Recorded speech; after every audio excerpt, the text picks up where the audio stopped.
Hey everybody, if you're interested in checking out a good solid farm style table, then go ahead and stick with me, because I'm going to go over the whole frame, how I built it, why I did what I did, and then we're going to go over the tabletop itself. So if you want to see that, then stick around.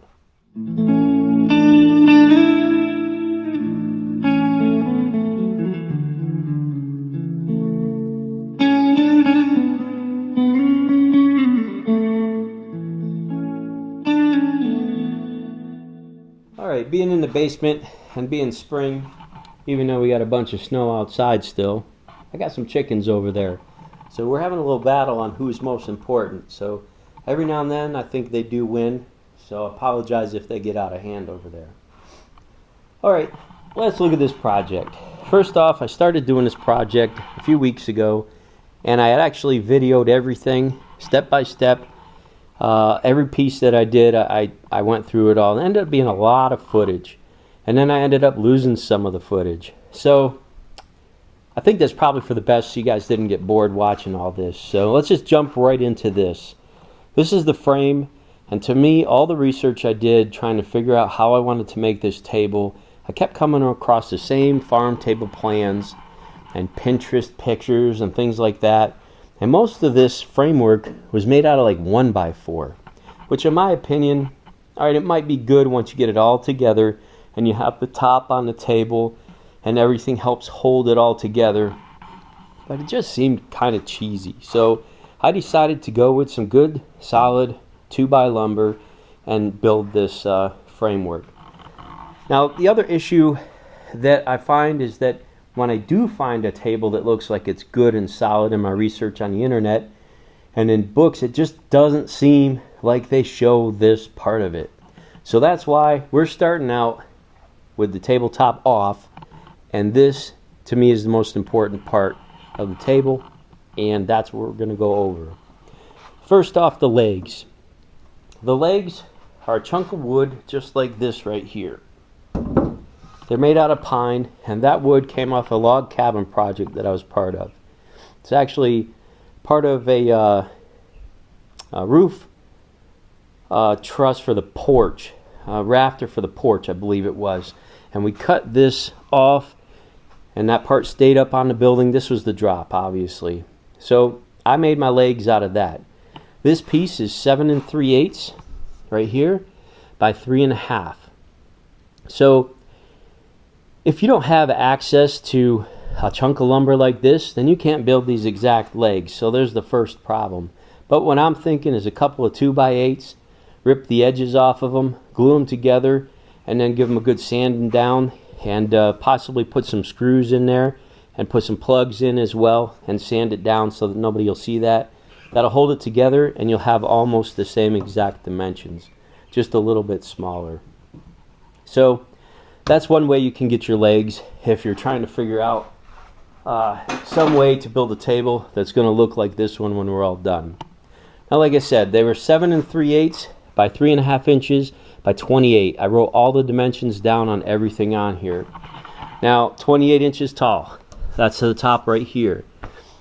I did that because I took a chair. I set the chair in here.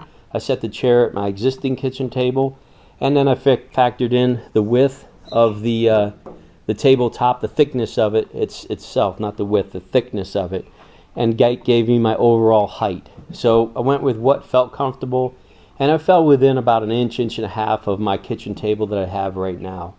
So that's how we came up with those numbers. So the legs, 28 inches tall. Then we'll go into the framework. The frame is all 2x4 lumber.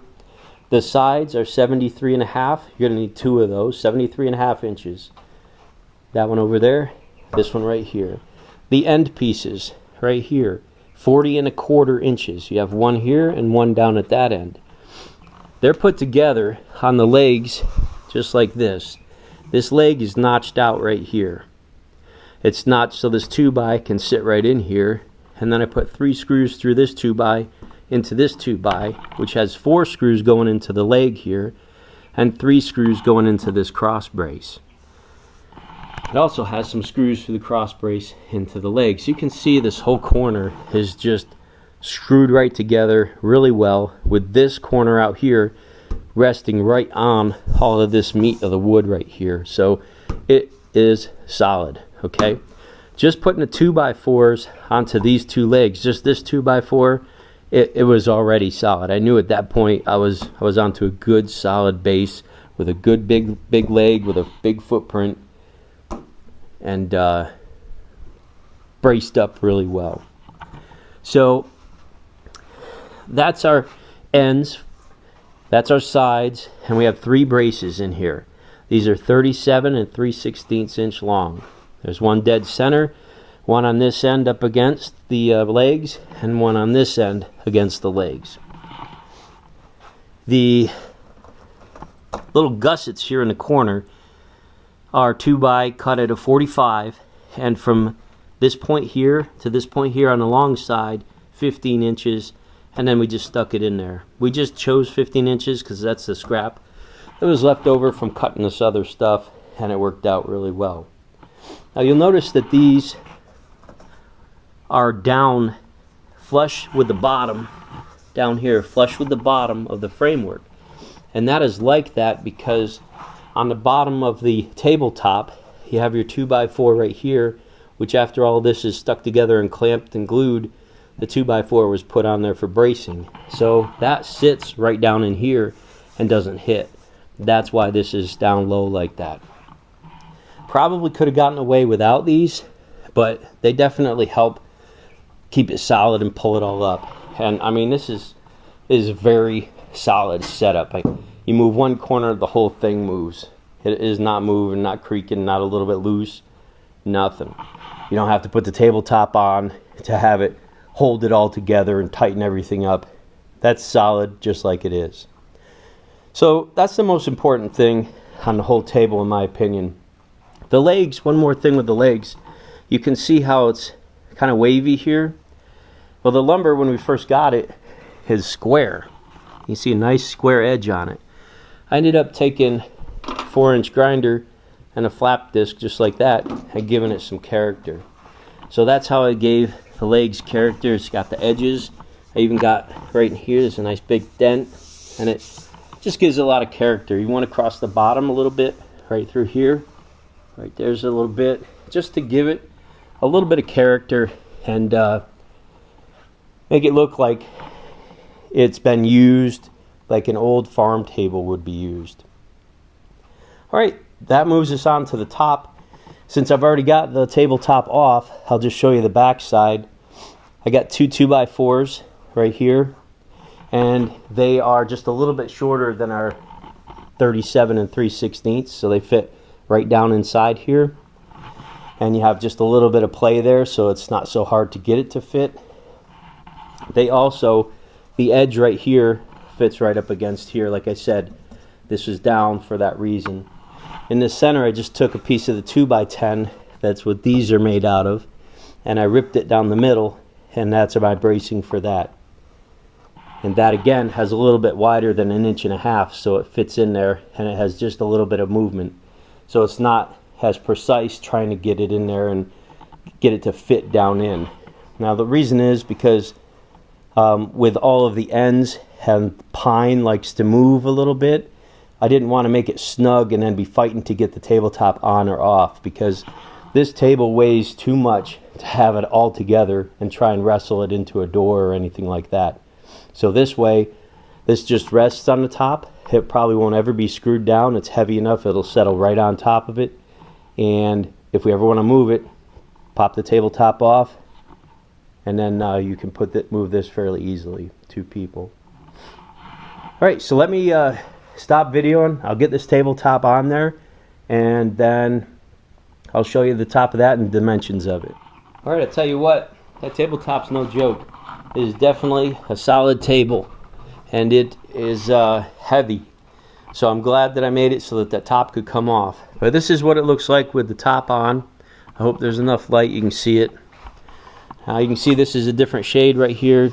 I believe that's Douglas fir 2x12s, and this is yellow pine right here, 2x10s.